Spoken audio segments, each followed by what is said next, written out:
Veera Simha Reddy cinema అనేసరికి అదొక high voltage cinema. అవును. సినిమా మొత్తం ర్యాంపేజ్ లాగా ఉంటుంది. ఫస్ట్ బిగినింగ్ దగ్గర నుంచి లాస్ట్ క్లైమాక్స్ వరకు ప్రతి సీన్ ఇంట్రడక్షన్ సీన్ లా ఉంటుంది బాలయ్య బాబు గారిది.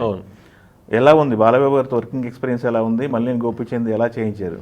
బాలకృష్ణ గారితో ఈ వర్కింగ్ ఎక్స్పీరియన్స్ కన్నా పరిచయం ఎక్కువ. అవును, బయట పరిచయమా? అంటే వీరసింహారెడ్డి మూవీ నుంచి బాగా క్లోజ్ అయ్యారు. ఓకే. సినిమా కన్నా ఎక్కువ బాలకృష్ణ గారికి నాకు మధ్యలో ఎక్కువ దేవుడికి సంబంధించిన డిస్కషన్స్. ఓహో.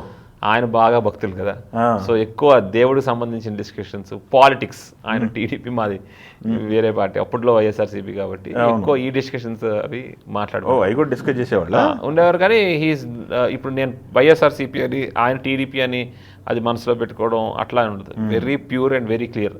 అంటే మనసులో ఏముండదు, ఉన్నదున్నట్టు మాట్లాడేస్తారు ఏదైనా. Very clear person, very humble person. So చాలా లవ్లీ పర్సన్. అంటే నేనేమనుకున్నానంటే టీడీపీ కదా కొంచెం బయట విన్నదంతా అసలు చాలా ఫ్రెండ్లీగా జోయల్గా. ఏమన్నారు బయట ఆయన గురించి?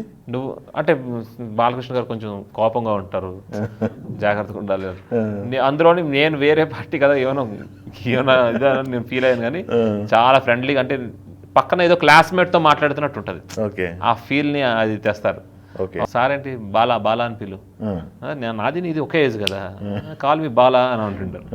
అసలు నెక్స్ట్ లెవెల్ బాలకృష్ణ గారు.